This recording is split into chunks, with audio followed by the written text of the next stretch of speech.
Hello students, welcome back to English literature classes. Okay, today our topic is W.B. Yeats, The Lake Isle of Innisfree. Okay, so without wasting much time, we should start this video on this topic.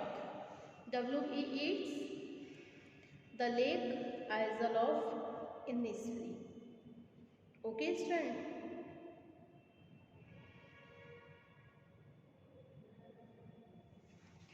W.B. Yeats is a modern poet. Okay, W.B. Yeats एक महान poet है, एक आधुनिक कवि है. Okay, his poetry is a symbolical. उनकी poetry, उनकी जो पोएट्री है वो सिंबोलिकल है, प्रतीकात्मक है. He accounts for modern problems. वो आधुनिक समस्याओं के बारे में बताते हैं. And suggest their practical solution. और उनका सैद्धांतिक हल भी बताते हैं, सुझाव देते हैं. जो प्रैक्टिकल सॉल्यूशन है उसका भी सुझाव देते हैं. He warns modern people against growing worldliness and life. Okay, he warn modern people. वो वार्निंग करते हैं, चेतावनी देते हैं आधुनिक लोगों को अगेंस्ट ग्रोइंग वर्ldliness, जो बहुत ज़्यादा सांसारिक होते जा रहे हैं. And like Wordsworth ask them to return to nature. और बोलते हैं कि वर्ड्सवर्थ की तरह वो सब भी नेचर की तरफ लौट कर आ जाए. इन हिज फेमस पोएम, उनकी प्रसिद्ध कविता में the lake oil of Innisfree, this idea is expose an empathetic way. The poet is filled up with the city life. He desired to visit the island of Innisfree for joy and peace. शहर की भीड़ भाड़ वाली जिंदगी से कवि पूरी तरह से थक चुका है. Okay, he desired to visit the island. वो इच्छा करता है कि उसे एक ऐसे आइसलैंड में जाना है, एक ऐसे द्वीप पर जाना चाहता है इनिस्फ्री के, जहाँ पर उसे आनंद मिले और शांति मिले. Okay, so W.B. Yeats is a modern poet. His poetry is symbolical. He accounts for modern problems and suggests their practical solution. He warns modern people against growing worldliness and like Wordsworth asks them to return to nature. In his famous poem, The Lake Isle of Innisfree, this idea is exposed in an empathetic way. The poet is fed up with the city life. He desired to visit the island of Innisfree for joy and peace. Okay. So there are the all points of W.B. Yeats, The Lake Isle of Innisfree. First point है हमारा the lake oil of Innisfree, symbol of nature. Second point है a poem of realisation. Third point है pictorial art. Fourth point है symbol of peace and joy. Fifth point है rustic life. And six है आपका conclusion. Okay,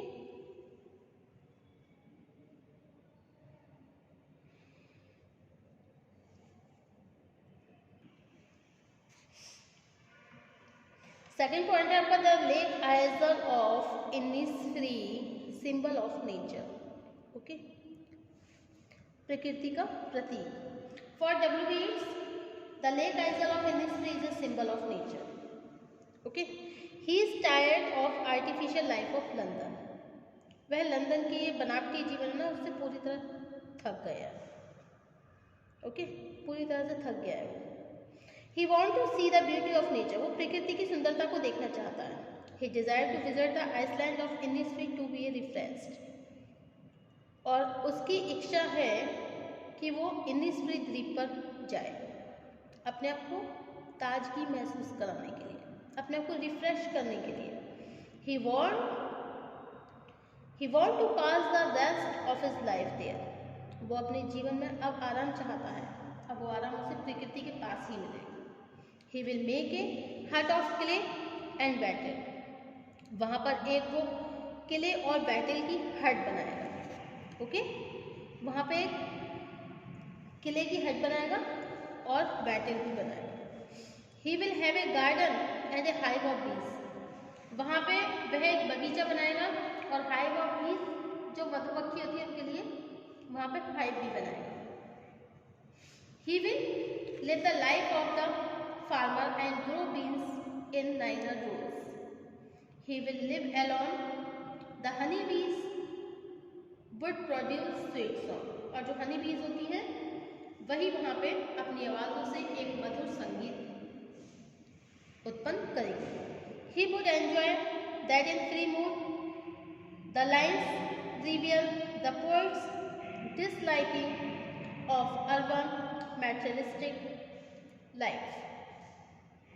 Okay, and the third point is the Lake Isle of Innisfree, symbol of peace.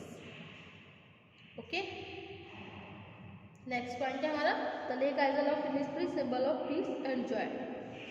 शांति और आनंद का प्रतीक, शांति और आनंद का प्रतीक।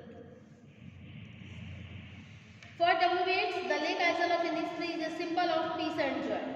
He is tired of noisy life of London. London की शोर शराबे वाली जीवन से वो थक चुका है। कौन? कवि। He desired to visit the island of Innisfree for joy and peace. वो इनिस्फ्री जाना चाहता है आनंद और शांति लेने के लिए। He imagined the natural beauty of Iceland, कि जो नेचुरल ब्यूटी है आइसलैंड की, would give him true joy, वही उसको सच्चा आनंद देगी। He want to pass the rest of his life there. वो अपने जीवन में जो आराम है वही बिताना चाहता है, अपने जीवन का आराम, जो आराम के कुछ क्षण है तो प्रकृति के पास ही अपना समय बिताना चाहता है। He plans to make a hut, have a hive of bees and grow beans there. वो प्लान करता है कि वहाँ पे हट बनाएगा, हाइव बनाएगा एक, किसके? मधुमक्खियों के लिए, और वहाँ पे कुछ बीन्स, और वहाँ पे कुछ बीन्स भी उगाएगा। Okay, the poet hope to carefree there. He will remain away from birthday tension in Innisfree peace comes by and by. In the morning, crickets would sing in the isolated island. कुछ झींगुर वहाँ पे उस शांत वातावरण में अपने आवाज़ों से एक संगीत उत्पन्न करेंगे। The midnight would be lighted with the reflection of the sea waves. Seeing it, he would be overjoyed. There would be more amusement to the poet in the Iceland. Next point है आपका a poem of realization. W. Yeats is a realistic poet. In his imagination, he goes far and wide, but soon comes back to reality. कवि वाकई में एक realistic poet है। W. Yeats is a realistic poet. अपनी कल्पना में वो बहुत दूर चले जाते हैं, but soon come back to reality, लेकिन वाकई में फिर बाद में वास्तविकता पर वापस आ जाते हैं। He visit the island of Innisfree in his mind. वो Innisfree जाते तो हैं लेकिन अपने माइंड में। He imagine the natural beauty of the island would give him true joy. वो इमेजिन करते हैं कि प्रकृति की सुंदरता जो है वो उन्हें बहुत ज़्यादा आनंद प्रदान करेगी। Reality black his day dream, लेकिन ये जो हकीकत है वो उनका सपना तोड़ देती है। He realized that he is standing on the roadway on a grey cemented pavement that is far away from the natural beauty of Innisfree. उन्होंने ये रियलाइज करा कि वो तो एक रोडवे पे खड़े हैं। ओके, ग्रे कलर के सीमेंटेड पेवमेंट, एक फुटपाथ पर खड़े हैं, that is for away from the natural beauty, प्राकृतिक सुंदरता से जो बहुत ही दूर है। Yet at heart, he hears the sweet music of the Iceland. It fills his heart with true joy and peace. Next point है आपका a poem of pictorial art. The Lake Isle of Innisfree shows W. Yeats' pictorial art. He draws lively bird picture of sensuous nature. In Innisfree, the poet paints a picture how peace comes by and by. In the morning, crickets sing and midnight is lighted with the reflection of sea waves. At noon, the whole atmosphere is filled with a purple glow. The evening becomes colorful like the wings of a linnet. Okay? And I shall have some peace there, for peace comes trooping slow, trooping from the walls of the morning to where the cricket sings.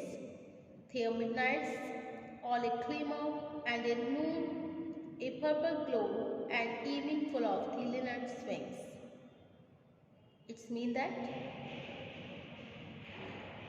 Evening के समय वहाँ पर लिनिक पक्षी अपने रंग बिरंगे पंखों के साथ उड़ती हुई आएगी. Okay, and I shall have some peace there, मुझे वहाँ पर शांति मिलेगी. वो शांति जो धीरे धीरे ड्रॉपिंग सुनो धीरे धीरे बूंदों की तरह गिरेगी. Okay, dropping from the veils of morning और and veils of morning where the cricket sing, जहाँ पे झींगुर गाते हैं. और midnight glimmer a noon and purple glow, वहाँ पे मुझे नून और पर्पल ग्लो एक चमक दिखाई देगी. और इवनिंग के समय लिली विंग्स उड़ती हुई नजर आएगी. Okay, A poem of rustic life. The lake Aizawl of Innisfree. Next point, the lake Aizawl of Innisfree shows W. Yeats' interest in rustic life. Okay, he is tired of artificial life of London and he wants to live like a rustic. Next chapter, conclusion. Thus, W. Yeats' The Lake Isle of Innisfree is a symbolic poem. Thank you for watching my YouTube channel. Thank you so much, guys. Thank you.